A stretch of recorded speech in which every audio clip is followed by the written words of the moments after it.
Épître de Jacques, chapitre 1. Jacques, serviteur de Dieu et du Seigneur Jésus-Christ, aux 12 tribus qui sont dans la dispersion, salut. Mes frères, regardez comme un sujet de joie complète les diverses épreuves auxquelles vous pouvez être exposés, sachant que l'épreuve de votre foi produit la patience. Mais il faut que la patience accomplisse parfaitement son œuvre, afin que vous soyez parfaits et accomplis, sans faillir en rien. Si quelqu'un d'entre vous manque de sagesse, qu'il la demande à Dieu, qu'il donne à tous simplement et sans reproche, et elle lui sera donnée. Mais qu'il la demande avec foi, sans douter, car celui qui doute est semblable au flot de la mer, agité par le vent et poussé de côté et d'autre. Qu'un tel homme ne s'imagine pas qu'il recevra quelque chose du Seigneur. C'est un homme irrésolu, inconstant dans toutes ses voies.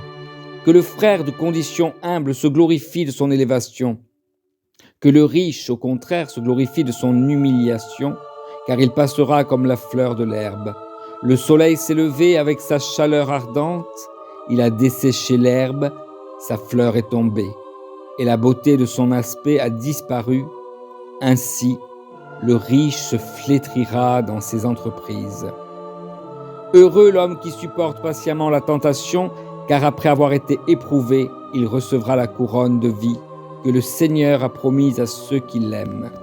Que personne, lorsqu'il est tenté, ne dise « c'est Dieu qui me tente », car Dieu ne peut être tenté par le mal et il ne tente lui-même personne. Mais chacun est tenté quand il est attiré et amorcé par sa propre convoitise.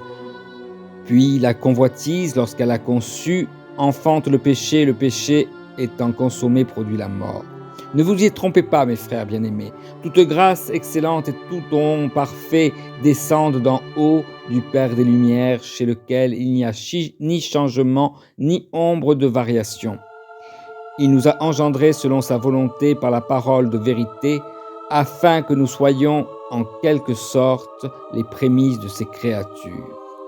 Sachez-le, mes frères bien-aimés, ainsi que tout homme soit prompt à écouter, lent à parler, lent à se mettre en colère, car la colère de l'homme n'accomplit pas la justice de Dieu. C'est pourquoi, rejetant toute souillure et tout débordement de méchanceté, recevez avec douceur la parole qui a été plantée en vous et qui peut sauver vos âmes. Mettez en pratique la parole et ne vous bornez pas à l'écouter en vous trompant vous-même par de faux raisonnements. Car si quelqu'un écoute la parole et ne la met pas en pratique, il est semblable à un homme qui regarde dans un miroir son visage naturel et qui, après s'être regardé, s'en va et oublie aussitôt comment il était. Mais celui qui aura plongé les regards dans la loi parfaite, la loi de la liberté, et qui aura persévéré, n'étant pas un auditeur oublieux, mais se mettant à l'œuvre, celui-là sera heureux dans son activité. Si quelqu'un croit être religieux, sans tenir sa langue en bride, mais en trompant son cœur, la religion de cet homme est vaine. La religion pure et sans tache devant Dieu, notre Père, consiste à visiter les orphelins et les veuves dans leurs afflictions et à se préserver des souillures du monde. Amen. En effet, nous sommes dans ce monde, nous ne sommes pas de ce monde, et nous ne vivons pas comme le monde vit. Il est important donc d'écouter et de comprendre et de mettre en pratique la parole de Dieu dans nos vies afin de servir Dieu. Soyez abondamment bénis. Amen.